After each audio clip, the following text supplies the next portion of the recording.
Bonjour à tous, j'espère que vous allez bien. Alors, je vous retrouve aujourd'hui pour parler d'un sujet que je trouve aussi très passionnant, qui est celui de la fatigue et de l'inflammation. Je vais donc être avec Fabien Piasco pour ça. Nous avions déjà évoqué dans l'épisode précédent avec le docteur Perrault diverses causes de la fatigue, des simples troubles physiologiques passagers aux perturbations de l'ordre du stress ou des émotions. Et nous avions fini par aborder avec vous les maladies et des solutions holistiques. Je vous invite d'ailleurs à écouter l'épisode 22 si vous ne l'avez pas fait. Mais saviez-vous donc aussi que l'inflammation pouvait entretenir un fond de fatigue avec des pics de poussée de fatigue plus ou moins importantes? C'est le sujet que nous allons aborder aujourd'hui avec Fabien Piasco, qui est auteur de plusieurs livres, d'articles scientifiques et aussi de compléments en micronutrition. Il sera d'ailleurs l'un des intervenants de ma formation Yoga et endométriose, approche thérapeutique et intégrative. Il est diplômé d'État en diététique, titulaire d'un DSS en nutrition au Canada, d'un diplôme en nutrition et maladies métaboliques, d'un diplôme en neuronutrition, et si ce n'était que cela. Bonjour Fabien, Salut Nina, comment vas-tu? ça va, toujours par monts et par vaux avec tout ce que j'ai à créer. Je ne m'ennuie pas, et toi? Oui, pareil, très occupé, plein de boulot, une conférence bientôt et encore d'autres projets. Bon, je veux pas trop en parler, vaut mieux agir que de parler. Ça marche. Mais écoute, je suis ravie de te recevoir aujourd'hui pour qu'on puisse parler de ce sujet qui nous tient aussi à cœur, qui est justement la fatigue, mais dans son versant inflammation. Est-ce que tu peux déjà nous dire ce que c'est une inflammation? Et puis nous allons aller progressivement vers le lien qu'il peut y avoir entre les deux mécanismes et comment est-ce qu'on peut lutter contre l'inflammation qui crée la fatigue? Oui, tout à fait. Alors l'inflammation, c'est un processus physiologique tout à fait normal dans le corps, qui a des rôles. Souvent, on parle de façon très négative de l'inflammation. C'est plutôt l'inflammation chronique qui apporte beaucoup de problèmes, mais l'inflammation n'est pas là pour rien dans le corps. Elle a des rôles physiologiques. Généralement, l'inflammation a pour principal but de se débarrasser d'un élément étranger, d'un virus, d'une bactérie, par exemple, et permet de mobiliser le système immunitaire pour attaquer cet intrus, cette bactérie ou ce virus, par exemple. Donc, il y a une étroite collaboration, enfin, un lien plutôt très fort entre l'inflammation et le système immunitaire. L'inflammation permet d'attirer les cellules immunitaires au lieu de l'infection, par exemple. Donc, le premier but de l'inflammation, c'est combattre un intrus. Deuxième processus très important lié à l'inflammation, c'est la cicatrisation. Dès qu'on se fait mal, il se forme une inflammation qui active les processus de cicatrisation. Vous tombez à vélo, vous faites mal au genou, vous aurez de l'inflammation au genou. Cette inflammation va permettre d'initier des processus de cicatrisation. Donc, l'inflammation a des rôles importants dans le corps et elle est nécessaire. Le problème, c'est quand l'inflammation perdure. Quand on a une inflammation chronique, elle aboutit à de nombreux problèmes de santé. Elle est à l'origine de toutes sortes de maladies, du diabète de type 2, des maladies neurodégénératives, des maladies cardiovasculaires, des cancers, etc. Donc, l'inflammation est mauvaise quand elle reste, quand elle perdure dans le temps, puisque les processus physiologiques, pardon, sont faits pour avoir une poussée d'inflammation, puis une résolution et un arrêt total donc de l'inflammation. Donc ça, c'est le rôle de l'inflammation. Dans l'inflammation, on a ce qu'on appelle des médiateurs de l'inflammation. Alors, il y en a plusieurs sortes, notamment les cytokines.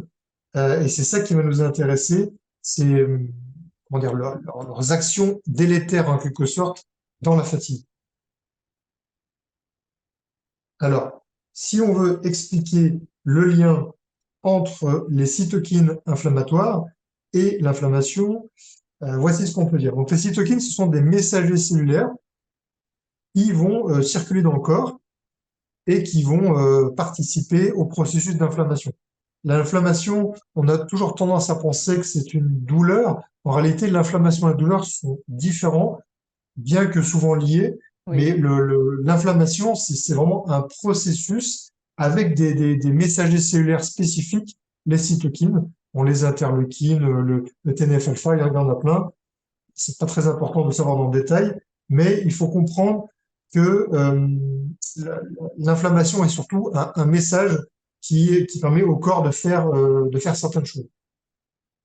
Malheureusement, les cytokines inflammatoires en excès et de façon prolongée vont détériorer l'organisme et vont premièrement détériorer le système nerveux central, c'est-à-dire le cerveau. Elles vont favoriser la neuroinflammation, donc l'inflammation localisée aux neurones, et cette neuroinflammation va aboutir à une perturbation des neurotransmetteurs, et les neurotransmetteurs, eux, sont les messagers du cerveau, et puis les messagers dans tout Les l'organisme. connexions avec les cellules.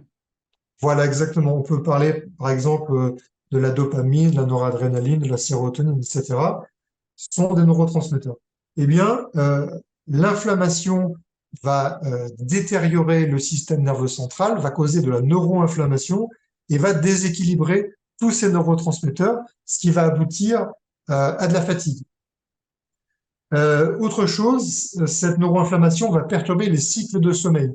Le sommeil risque d'être perturbé, moins réparateur, et ensuite, ce sommeil moins réparateur va accentuer la fatigue et former un cercle vicieux. Donc, on y reviendra, on pourra agir sur le système nerveux central, euh, on pourra déjà agir sur l'inflammation et aussi sur le système nerveux central pour combattre cette inflammation. En fait, c'est comme ce que tu es en train d'expliquer, c'est qu'il y a vraiment une activation de l'axe hypothalamus, au niveau de l'axe hypothalamus et hypophyse, qui va être faite par des signaux inflammatoires ou qui peuvent aussi Oui, être alors, justement du stress. exactement. Alors, il y a tout à fait. Et ça, c'est le deuxième point que j'allais aborder. C'est l'axe hypothalamo-hypophyso-surrénalien. Oui, tout à C'est-à-dire, fait, avec la glande. donc, alors les glandes surrénales, il y a, on va dire, deux sous-types de glandes surrénales. La cortico-surrénale qui sécrète le cortisol et les médullo-surrénales qui sécrètent l'adrénaline et la noradrénaline. Eh bien, cette inflammation va perturber la communication entre le cerveau et les glandes surrénales. C'est le fameux axe hypothalamo, donc l'hypothalamus, hypophyso, Les hypophyse, glandes. les glandes surrénales. Donc cet axe va être perturbé et dans la fatigue, surtout comment dire, en, dans les thérapies alternatives, on parle beaucoup de la fatigue surrénalienne. Et donc, on peut aboutir à une fatigue des glandes surrénales par cette inflammation. Ça, c'est le deuxième mécanisme qu'on pourrait citer. Et en plus, on sait que cet axe, c'est elle qui va nous permettre de. On parle souvent des notions de fight or flight, de combattre ou d'agir. Et donc, il va augmenter, enfin, mobiliser l'énergie pour qu'on puisse avoir de la force enfin, pour répondre au stress, à l'inflammation, mais seulement quand, c'est ça que je pense que tu vas en parler tout à l'heure, quand ça devient chronique. Là, le système ne sait plus répondre. En fait, on parlait de phase de résolution. À un moment, cette résolution n'a pas lieu. Et je pense que c'est là que la fatigue chronique va aussi progressivement s'installer en partant de cet axe-là et de cette neuroinflammation dont parlait justement Fabien. Exactement. Et ensuite, il y a, on va dire, un troisième point qu'on peut citer, c'est la perturbation du métabolisme. L'inflammation va perturber le métabolisme, notamment du glucose, c'est-à-dire notre capacité à pouvoir stocker et utiliser correctement le glucose, qui est un des carburants principaux de l'organisme et notamment du cerveau. L'inflammation chronique aboutit à une résistance à l'insuline. Et cette résistance à l'insuline, donc l'insuline, c'est l'hormone qui permet de stocker le glucose et puis de stocker d'autres choses, hein, les acides gras, les acides aminés, toutes sortes de choses. Et cette résistance à l'insuline va en fait amener à, comment dire, à perturber l'entrée du glucose dans les cellules, ce qui fait que le glucose ne va pas bien entrer dans les cellules là où il y en a besoin et il va stagner dans le sang. C'est un peu le processus qui, au long cours, amène au diabète de type 2. Donc ça, je dirais que ce sont les trois points principaux. Peut-être un quatrième point à côté, mais qui est intéressant à citer, c'est le lien entre l'inflammation est le stress oxydatif. Donc, le stress oxydatif, c'est quand dans le corps, il y a trop d'oxydation par rapport à notre capacité antioxydante. C'est-à-dire qu'on a trop de radicaux libres qu'on ne peut pas neutraliser et ça aboutit également à des dommages oxydatifs. Et ça peut perturber le fonctionnement des mitochondries, les mitochondries qui sont les centrales énergétiques des cellules, de toutes les cellules, hein, que ce soit des neurones, des cellules musculaires ou des cellules de ce que vous voulez. Les cellules ont cet organite, cette petite, comment dire, sous-partie de la cellule qui est, qu'on pourrait qualifier de centrale énergétique. Bien, le stress oxydatif va faire dysfonctionner les mitochondries et les mitochondries jouent un rôle majeur dans la production d'ATP, la molécule qui permet de produire de l'énergie. Donc, on produit moins d'énergie à cause du stress oxydatif. Or, l'inflammation aboutit à du stress oxydatif et le stress oxydatif entretient l'inflammation. Ça forme un cercle vicieux Un beau cercle. infernal. Exactement. Et ça, c'est voilà, le quatrième point qu'on peut citer pour comprendre vraiment la physiopathologie entre l'inflammation et la fatigue. Il y a deux petits points deux questions ou points de vue que j'aimerais apporter à tout ce que tu nous partages qui est passionnant. C'est que on peut justement se retrouver en comprenant toutes les explications qu'on vous apporte à consommer un peu plus de sucre. Comme Fabien disait, le sucre est apporté, mais il ne peut pas rentrer dans les cellules et vous vous retrouvez à sentir avec l'inflammation qui demande quand même une mobilisation énergétique au corps à avoir besoin de sucre. C'est un peu ce qu'on va retrouver souvent quand les femmes vont bientôt avoir leurs règles. C'est un processus un petit peu inflammatoire, le processus du cycle menstruel, de la menstruation. Elles vont consommer un peu de sucre. Et je trouve ça intéressant si tu arrives à faire le parallèle, Fabien, avec ça pour un peu expliquer justement de manière concrète avec une inflammation qui est censée être, on va dire, physiologique. Là, avec le cycle menstruel, avec les règles, si tu peux nous apporter un petit éclairage avec l'inflammation menstruelle. Oui, alors c'est vrai que ce que tu dis est totalement juste. Dans le cycle, il y a des périodes inflammatoires. Il y a une petite inflammation à l'ovulation qui est physiologique, qui joue un rôle. Et il y a une inflammation un peu avant les règles et pendant les règles, puisque l'inflammation va permettre les contractions utérines et va permettre de faire sortir les règles en quelque sorte. Donc l'inflammation joue un rôle dans le cycle. Euh, des rôles physiologiques importants, mais qui là aussi devraient être modérés. C'est-à-dire, cette inflammation, elle devrait être perceptible, mais elle ne devrait pas induire des douleurs atroces. Donc ça, c'est un point à noter. Donc, il y a l'inflammation, mais au niveau du cycle, cette envie de sucre dont tu parles, elle est liée aux variations hormonales. Euh, alors, principalement à la chute des œstrogènes. Il y a deux moments dans le cycle où il y a une chute d'œstrogènes. Il y a une chute des œstrogènes après l'ovulation, très nette, parce il y a un pic d'œstrogène à l'ovulation. Et quand les œstrogènes baissent, ça affecte la sérotonine au niveau du cerveau. Et, euh, et c'est pour ça d'ailleurs qu'on a enfin, qu'apparaissent ces compulsions sucrées. Mm. Et ensuite, il y a une deuxième autre phase qui, dans la phase lutéale, donc la deuxième phase du cycle avant les règles, il y a une grosse hausse de la progestérone, une petite hausse des oestrogènes avec une chute hormonale un peu avant les règles. Et là aussi, cette chute hormonale a des répercussions sur la sérotonine. Et la sérotonine, quand elle est basse, Passe. elle donne envie de manger du sucre.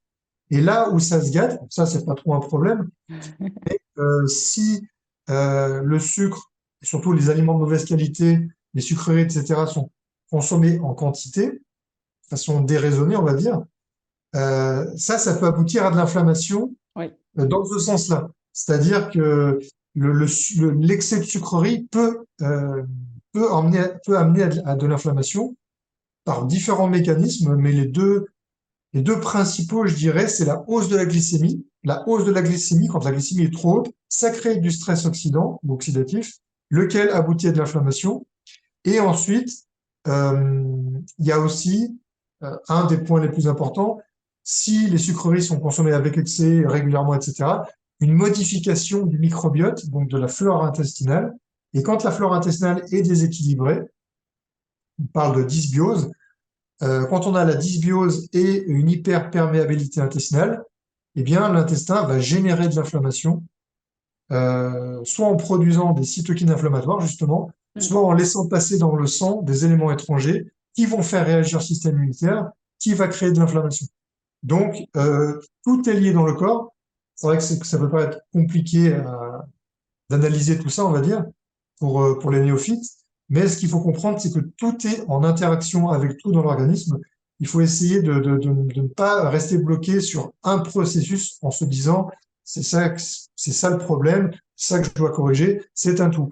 Et on Ouais. remarque que tout est en interaction, les intestins avec l'inflammation avec le système immunitaire, l'intestin avec le système immunitaire, l'inflammation avec Ouais. le stress oxydatif, Mmh. tout est lié. Mmh. Et Et donc, d'ailleurs, vas-y, je te laisse terminer.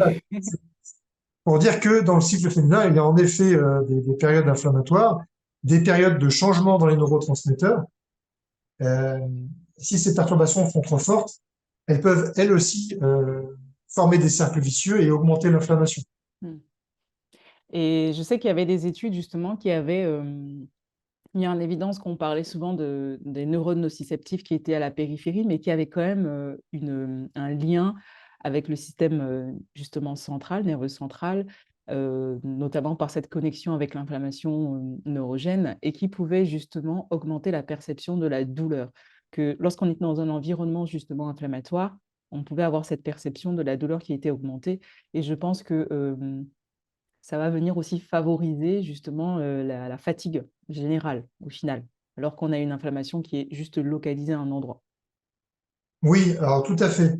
Donc, si on prend par exemple le domaine de l'endométriose, où les lésions sont extrêmement inflammatoires à l'intérieur des lésions, et pas forcément tout le temps dans tout l'organisme, cette forte inflammation localisée aux lésions va léser les nerfs qui sont proches et va aboutir à des douleurs neuropathiques qui peuvent être extrêmement fortes. C'est pour ça que dans l'endométriose, on n'a pas toujours un lien entre la taille des lésions et l'intensité des douleurs. On peut avoir des toutes petites lésions qui font extrêmement mal. Et puis, il y a, alors ça c'est beaucoup plus rare, il y a des femmes qui ont des lésions assez importantes et qui n'ont pas ou peu de douleurs. La plupart du temps, dans la très grande majorité des cas, c'est d'énormes douleurs, mais qui ne sont pas forcément liées à la taille des lésions et qui sont, comme tu le fais remarquer, liées aux lésions des nerfs qui sont proches et qui envoient un signal exagéré de douleur au cerveau. Et après, il y a toutes sortes de perturbations qui vont en découler. Si tu as une perception de la douleur qui est atroce, bien évidemment, ça va complètement épuiser le système nerveux, ça va t'épuiser, Mmh. et donc ça va participer à la fatigue. Ça, Oui c'est et sûr. d'ailleurs ça a été aussi, là on parle de l'endométriose parce que c'est un sujet qu'on connaît, mais on retrouve justement ce lien entre inflammation, perception de la douleur, et fatigue, que ce soit dans les lombalgies chroniques, que ce soit dans les contractions utérines pour l'accouchement. Comment est-ce que la fatigabilité de notre système nerveux et la réponse immunitaire qu'on a va venir, en fait impacter, notre manière de percevoir, de recevoir et de gérer la douleur? Et ça me fait penser justement à quelque chose, que je voulais aborder, qui était l'inflammation de bas grade, on peut avoir sans forcément, avoir, enfin une pathologie et qui peut justement elle aussi, entretenir une fatigue, persistante, chronique de base, persistante avec des Oui, poussées, ouais. Oui, tout à fait. En fait, c'est cette inflammation de bas grade dont je parlais surtout au début. Alors, pour ceux et celles qui ne connaissent pas l'inflammation de bas grade, alors c'est plutôt une traduction de l'anglais, hein, c'est low grade inflammation, mmh, qui veut dire inflammation de bas grade ou inflammation de bas niveau. On parle aussi d'inflammation silencieuse. Alors, en gros, ça veut dire c'est une inflammation qu'on ne perçoit pas, qui est imperceptible. Le niveau de cytokine inflammatoire n'est pas suffisant pour induire de la douleur. Et on a cette inflammation de bas grade, de bas niveau, dans toutes les maladies métaboliques. On a ça, et ça joue un rôle d'ailleurs dans le diabète de type 2, dans les maladies neurodégénératives, dans les cancers, etc. Dans les cancers, c'est-à-dire pas dans la phase aiguë du cancer, mais plutôt les cytokines inflammatoires à bas bruit vont aboutir à un terrain propice au cancer, par exemple. Parce que quand il y a cancer, il peut y avoir des douleurs très très fortes. Là, il y a une inflammation très très forte. Donc, cette inflammation de bas grade, c'est avant tout une inflammation non perceptible. Donc, voilà, on ne sait pas si on l'a. Et ce niveau de messager inflammatoire, qui est pas très élevé, mais quand même plus haut que la normale, va aboutir à toutes sortes de dégâts dans l'organisme parce que elle est chronique. Oui, S'il y avait une inflammation de bas grade qui dure très peu de temps, ça n'aurait aucun effet. Euh, mais l'inflammation de bas grade, elle est chronique et c'est là le problème. Elle aboutit justement à tout ce que j'ai cité au début. C'est l'inflammation de bas grade qui va perturber le système nerveux central, la neuroinflammation, l'axe hypothalamo-hypophyso-surrénalien, qui va aboutir à une perturbation du métabolisme du glucose, etc. Donc on est bien sur cette inflammation. C'est pas une douleur, j'ai pas mal à l'épaule, au bras, au dos, etc. C'est pas une douleur aiguë. Bien sûr, la oui, douleur aiguë qui perdure va aboutir aux mêmes conséquences, mais on pourrait très bien avoir une inflammation de bas grade sans sans en être conscient. tout à C'est, fait. C'est pour ça que j'ai abordé ça, parce que je trouve que c'est, en tout cas, dans une bonne partie des populations que j'ai qui vont faire du yoga et qui vont peut-être avoir un gros stress, avec la difficulté à gérer le stress ou des troubles de sommeil qui s'installent et puis on ne sait pas trop pourquoi alors que l'environnement a l'air plutôt sain. C'est intéressant d'aller voir ça parce que ça va vraiment venir jouer sur le fond de fatigue et avec des pics de fatigue ou des événements entre guillemets plus ou moins marquants en fait. et Donc, après, je rebondis sur le mot stress pour que les auditeurs comprennent bien. Euh, Quand moi je parlais de stress oxydant ou oxydatif, je parle du mot stress dans le sens perturbation. mm, Toi, je pense que tu fais aussi référence au stress psychologique, le tout à stress fait. qu'on Les retrouve au deux. niveau et lui aussi peut aboutir à de l'inflammation. C'est-à-dire que le stress psychologique va aboutir à du stress oxydatif, va aboutir à à un processus d'inflammation dans le sang et va aboutir même à une modification de la flore. Donc c'est vrai que parmi les nombreux cercles vicieux, le stress peut en faire partie et le stress peut lui aussi euh, favoriser l'inflammation. Et l'inflammation va perturber la neuroinflammation va perturber les neurotransmetteurs, va créer de l'anxiété, du stress, et ainsi de suite. Et le système nerveux perturbé va perturber les intestins, qui à leur tour vont reperturber le cerveau, puisqu'on a une boucle entre le cerveau et les Les intestins. intestins. Donc, c'est absolument des tas de cercles vicieux qu'il faut casser, déjà pour se débarrasser du stress, mais aussi pour lutter contre l'inflammation. Mm.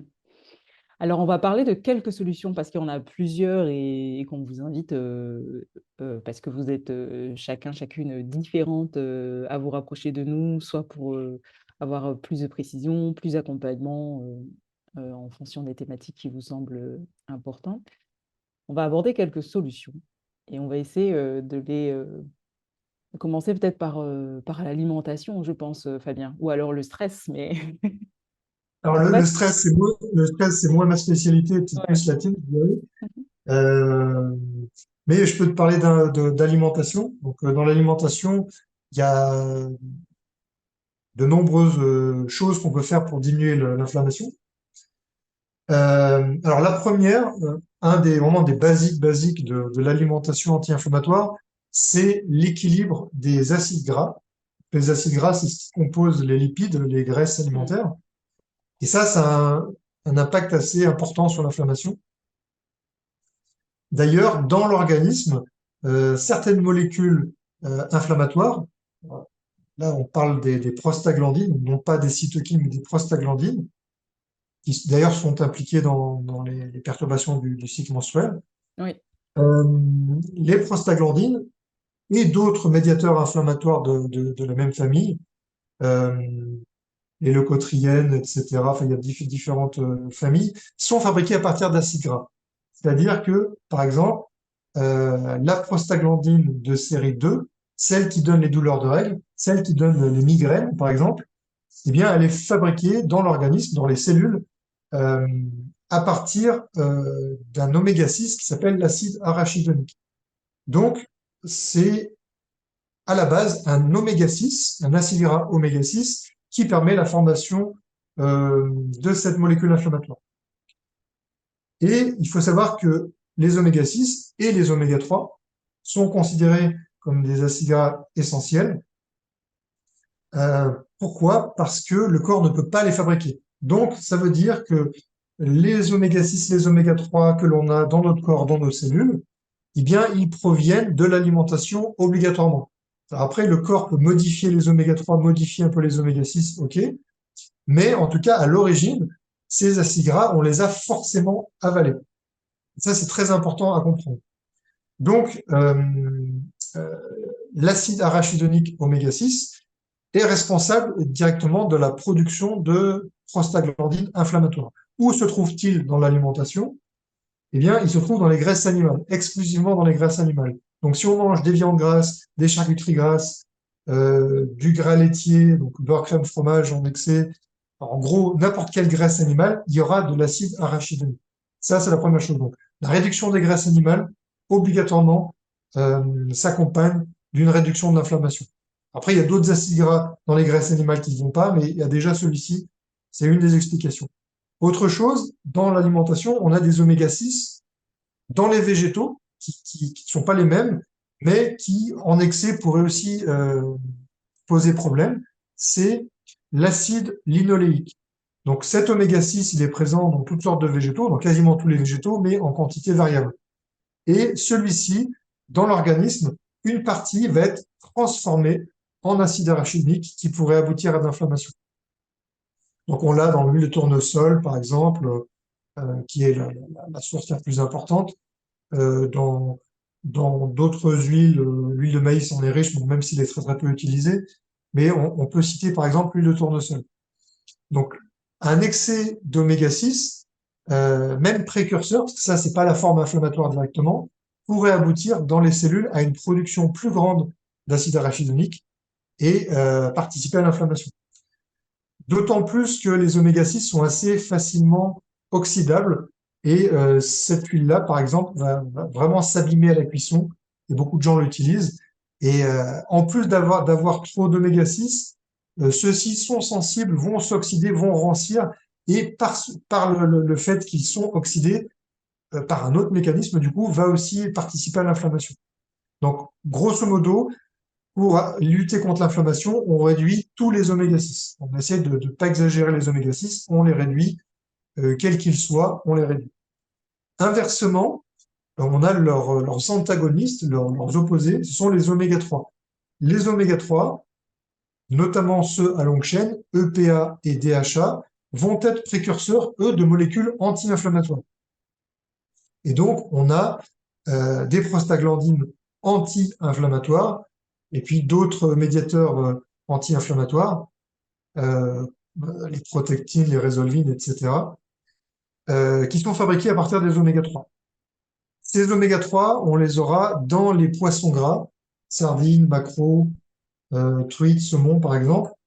Et donc, eux vont à la fois permettre de former des molécules anti-inflammatoires et ils vont aussi freiner la conversion des oméga 6 en molécules inflammatoires par effet de compétition. Donc, c'est particulièrement important d'avoir des poissons gras et aussi des œufs oméga 3, parce que les œufs oméga 3 sont des poules nourries aux graines de lin. Ils vont contenir beaucoup plus d'oméga 3, notamment du DHA. Et ensuite, pour finir, il y a les oméga 3 du règne végétal, en simplifiant. On aura dans les huiles de colza, camille, lin, noix, par exemple, chanvre aussi. Ceux-ci ne sont pas directement anti-inflammatoires, mais ils sont les précurseurs des formes anti-inflammatoires. Et là aussi, ils font compétition à leurs opposés, aux oméga 6 végétaux. Donc, on va partir du principe qu'il faut augmenter les oméga 3, quels qu'ils soient, c'est-à-dire les oméga 3 végétaux, qui font compétition aux oméga 6 végétaux, et aux oméga 3 actifs, EPA, DHA, qu'on a dans les poissons gras et les œufs oméga 3. Ça, c'est une des règles fondamentales de l'alimentation anti-inflammatoire, c'est rétablir l'équilibre entre oméga 6 et oméga 3. Après, il y a plein d'autres choses liées aux acides gras. Il y a d'autres acides gras qui sont inflammatoires. On a les acides gras saturés. Euh, et les principales sources d'acides gras saturés, notamment l'acide palmitique, eh bien, ce sont les graisses animales.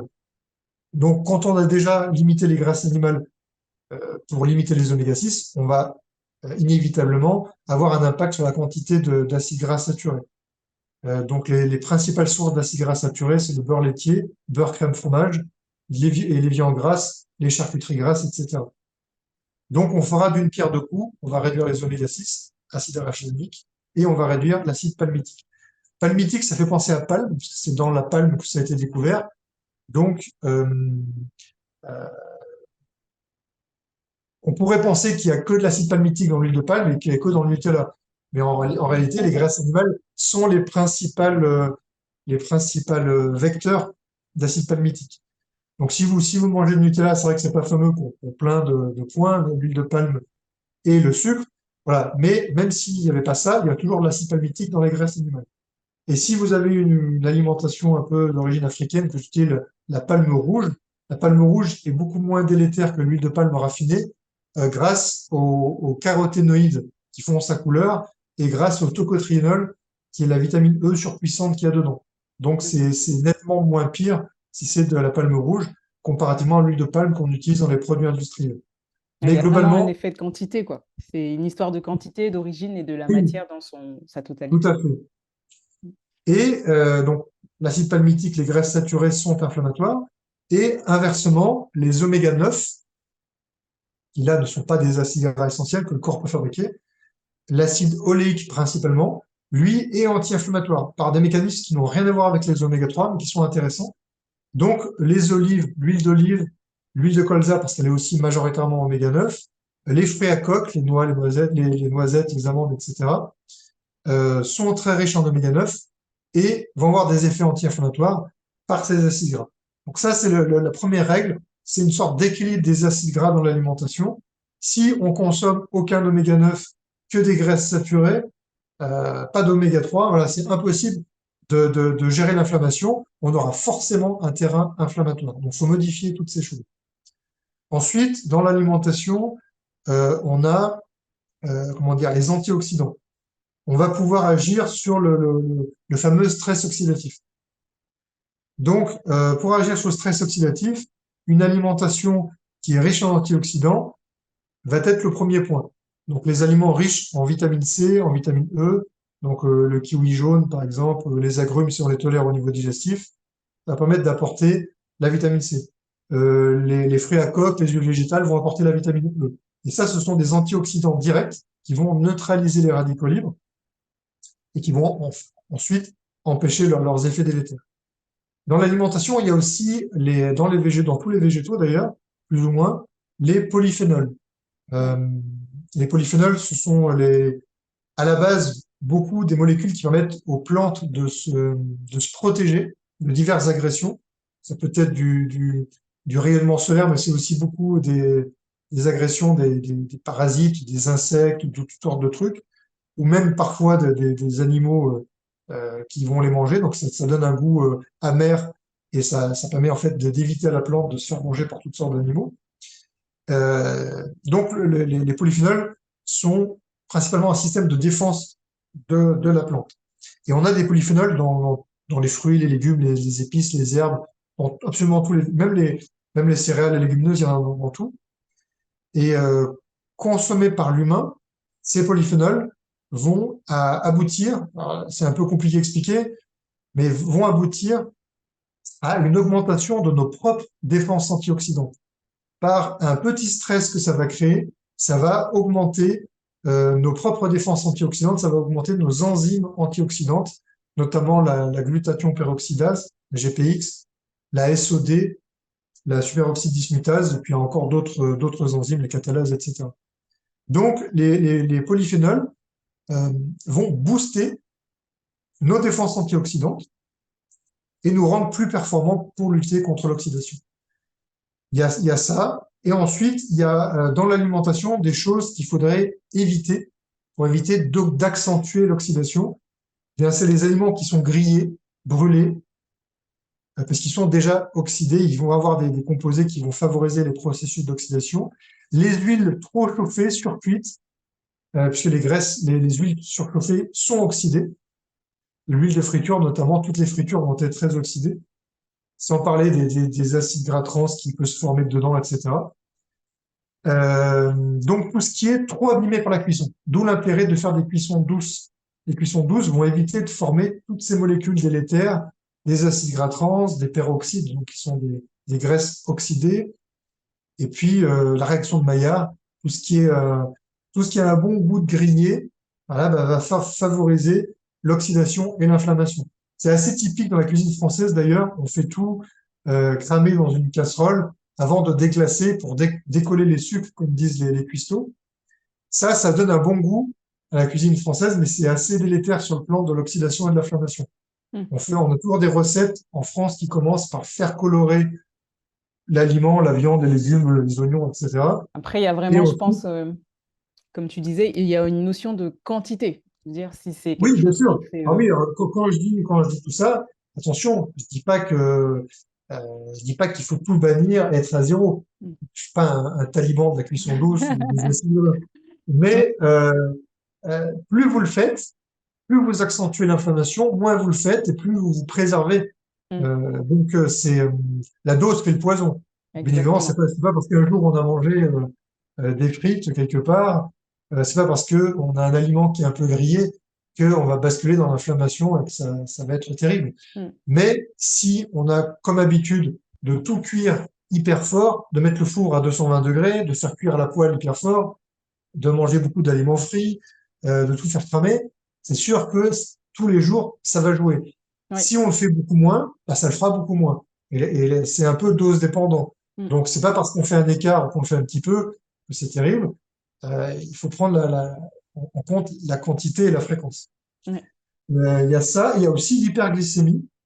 Si vous mangez des aliments transformés, ultra transformés, eh bien la glycémie, donc le sucre sanguin, va monter plus facilement. Donc, si vous mangez trop de sucre au total, ou trop de glucides au total, ou bien des aliments trop transformés, toutes ces choses vont aboutir à une hausse du sucre sanguin, de façon excessive, et ça crée du stress oxydant et ça crée de l'inflammation. Donc, voilà les deux processus parmi tant d'autres. C'est vrai qu'après, l'alimentation anti-inflammatoire, pour faire simple, dans le domaine scientifique, dans ce qui est étudié, en tout cas, les, euh, les, les principaux paramètres, on va dire, c'est quand même l'équilibre des acides gras, notamment les oméga 3 et les polyphénols. Ça, c'est deux trucs qui sont archi prouvés. Euh, on pourrait aussi simplement, d'ailleurs, il y a des recherches dans ce domaine-là, il y a un indice qui a été créé en sciences pour évaluer le caractère inflammatoire d'une alimentation, qui est dosé, qui est paramétré sur plein de nutriments, de paramètres différents. Par exemple, le fer est inflammatoire parce qu'il est oxydant, les fibres sont anti-inflammatoires, il y a plein de choses comme ça. Et si on devait, comment dire les choses de façon beaucoup plus simple pour essayer de trouver une alimentation qui serait anti-inflammatoire, au moins partir sur une alimentation très naturelle, un peu comme le régime méditerranéen, parce qu'il y a beaucoup d'études qui montrent que le régime mmh, méditerranéen est anti-inflammatoire. Et après, on n'est pas obligé exactement d'avoir le modèle méditerranéen tel qu'il existe dans certains pays méditerranéens. C'est plus un concept. D'ailleurs, en science, c'est étudié comme un concept et non pas comme une étude de population locale, hein. C'est mmh. vraiment un Ouais, concept. c'est la variété dans l'assiette, la couleur, Oui, voilà, les exactement. Quand le régime méditerranéen est étudié euh, en, en sciences, dans les études de nutrition, il l'est comme concept. Et en gros, il y a l'adhésion à ce régime, en quelque sorte, c'est par le fait d'avoir beaucoup de fruits, beaucoup de légumes, des céréales complètes, des légumineuses, des noix, des graines, des herbes aromatiques, euh, des épices, de l'huile d'olive, ça fait partie des critères, etc., etc., des poissons et des volailles plutôt que des viandes, et ainsi de suite. Donc c'est sur ces critères-là. Donc on va avoir une alimentation qui doit être basée sur ce modèle-là, c'est-à-dire en évitant les sucreries, les aliments transformés, et en ayant une alimentation végétale très colorée, avec comme base de protéines surtout les volailles et les poissons, euh, plutôt que les viandes et les viandes rouges. Et puis, voilà, ce type de modèle-là. Mmh. Après, dans le milieu, on va dire, de la santé alternative, on va dire, on parle beaucoup d'autres choses, notamment du gluten et des produits laitiers. Ça, c'est autre chose. C'est un domaine où là, le taux de preuve est moins Plus important faible. que Mmh. tout ce que j'ai cité avant, mais dont on parle de plus en plus en médecine fonctionnelle, en nutrithérapie et micronutrition. Mmh. Et là, il y a des explications. Le gluten augmente la porosité intestinale. C'était démontré dans plusieurs petites études. Donc, c'est pas juste une supposition, hein, ça a déjà été démontré. Le gluten favorise l'hyperperméabilité intestinale. Et donc, quand on enlève le gluten, y compris chez une personne qui n'a pas la maladie cœliaque, qui n'a pas la vraie intolérance au gluten, qui est une maladie auto-immune, en gros, chez n'importe quel individu, on va dire, eh bien, souvent, ça fonctionne parce que ça améliore la santé intestinale sur cette porosité. Et pour faire le parallèle avec ce qu'on disait tout à l'heure sur l'inflammation de bas grade qui est imperceptible, eh bien, la porosité intestinale est imperceptible. Ça fait pas mal, on ne se tord pas de douleur quand on a une porosité intestinale. C'est vraiment au niveau microscopique, c'est des micro-brèches, ça ne se sent pas. Ce qu'on sent quand on a mal au ventre, c'est soit une inflammation aiguë, c'est possible en cas de gastro par exemple, soit des ballonnements qui amènent à des distensions abdominales et des crampes. Donc en fait, c'est les crampes, les distensions qui font mal au ventre ou alors une inflammation aiguë. Mais la porosité intestinale, elle, ne fait pas mal. Elle est imperceptible. C'est là aussi que c'est assez sournois.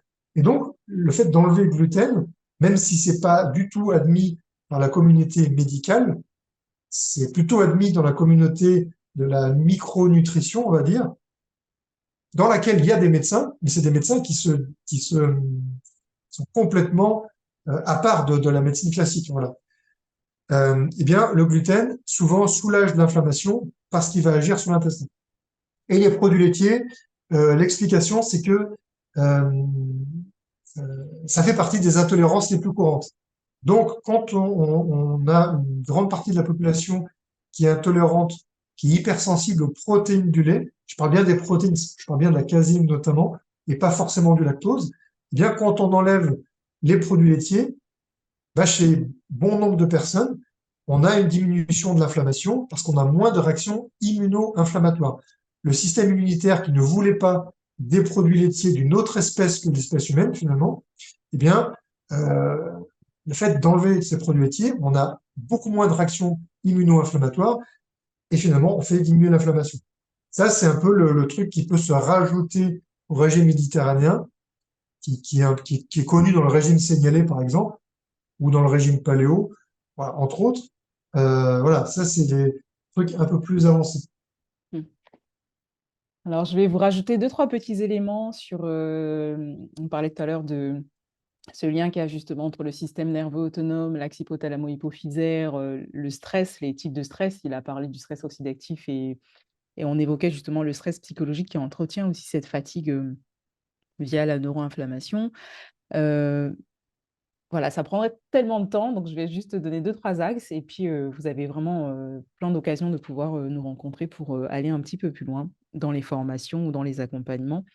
Ce que je mets souvent en évidence avec les personnes, c'est la nécessité de se reposer. Quand on parle de fatigue et de fatigue à l'inflammation, c'est tout le système qui a vraiment besoin de se reposer et aujourd'hui, beaucoup de personnes ne savent plus ce que c'est se reposer. Parfois, on pense qu'en regardant, plein de séries, d'affilée, on est en train de se reposer, mais non, en fait, si le système nerveux est déjà inflammatoire, on continue à l'inflammer, sachant que les images qui sont projetées souvent vont aussi aller créer une forme de stimulation au niveau du cerveau.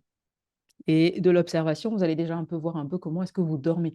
Est-ce que la qualité de votre sommeil est altérée? On vous a un petit peu expliqué, Fabien en a parlé tout à l'heure de l'impact qu'il y a entre le sommeil et l'inflammation. Comment est-ce que vous consommez vos sucres? Est-ce que vous avez une appétence pour le sucre qui s'est modifiée? Comment est votre transit? Est-ce que vous avez des gaz, des ballonnements qui vous font mal? Est-ce que vous allez bien à la selle, par exemple? Et est-ce que vous avez, une motivation à l'activité physique? Parce que c'est souvent la chose qui va diminuer quand on est fatigué et on sait aujourd'hui l'impact de la sédentarité et le pourcentage, de personnes obèses en France qui a doublé, en même pas, en quelques années. J'ai plus, les dates exactes, mais ça a vraiment doublé. Donc le yoga va venir ici aider, lorsqu'il est vraiment associé aux thérapies comportementales cognitives. En tout cas, c'est la manière avec laquelle je travaille et je me suis formée pour. C'est parce qu'on va vraiment aider la personne à se rendre compte des comportements qui sont mis en place et de nos comportements vont vraiment, naître notre manière de vivre, notre manière de penser, nos émotions, pour prendre soin de tout cet environnement-là et permettre que la réaction, immunitaire soit diminuée. On sait par exemple aussi que tout ce qui va être phytothérapie, là on n'a pas parlé de la micronutrition aussi va aider. Par exemple, l'huile essentielle de gingembre qu'on va pouvoir appliquer au niveau du ventre avec une huile végétale va venir, aider à la motilité intestinale pour, diminuer tout ce qui va être gaz et ballonnement. Mais tout ceci, c'est déjà parce qu'on a remis en place, plein de choses qui vont permettre de diminuer le stress, qui vont permettre d'accompagner la diminution de l'inflammation et que oui, malheureusement, certaines personnes, en étant fatiguées, vont faire une séance d'ostéopathie et se dire, «Oh, j'ai vu l'ostéo, tout ça, je suis fatigué». Mais l'ostéo n'est pas là pour, il va être un support, un appui pour tout ce que vous aurez déjà mis en place à côté pour, potentialiser tout ça, mais seul, ça ne suffira pas pour, vraiment vous accompagner à diminuer cette inflammation et ses conséquences, au niveau de la fatigue, de la douleur ou de votre cognition aussi. Voilà, je pense qu'on a assez dit et que si vous avez des questions, n'hésitez absolument pas à revenir vers nous pour, soit vous former ou pour un programme d'accompagnement sur, les émotions et le yoga. Et puis Fabien, on te retrouve, par mail. Je le mettrai sur, la légende aussi et sur ton site Oui, nutrinfo.fr. et tous tes livres en tapant Fabien Fiasco et tes articles aussi que tu rédiges, sur, avec Medicatrix, c'est ça? Oui, voilà. Alors, j'écris des articles sur medicatrix.be, BE comme Belgique. Donc là, c'est des articles gratuits qui sont sur ce site. Il y en a peut-être 120 et quelques Ouais, qui sont sur plein de voilà, choses, hein, sur le pain, sur, les voilà, huiles, que j'ai écrit depuis des années, hein. ouais, Ça fait une dizaine d'années. Et j'écris dans plusieurs revues. Ça, par contre, ce sont des revues payantes. Alors, je précise, ce ne sont pas mes revues, hein. C'est pas moi qui les possède, je suis juste rédacteur pour eux. Je précise, c'est important. Et j'écris dans la revue Secret de nutrition et un peu dans la revue Le Bon Choix Santé. Voilà. OK. Dans toutes sortes de domaines de santé en lien avec la nutrition.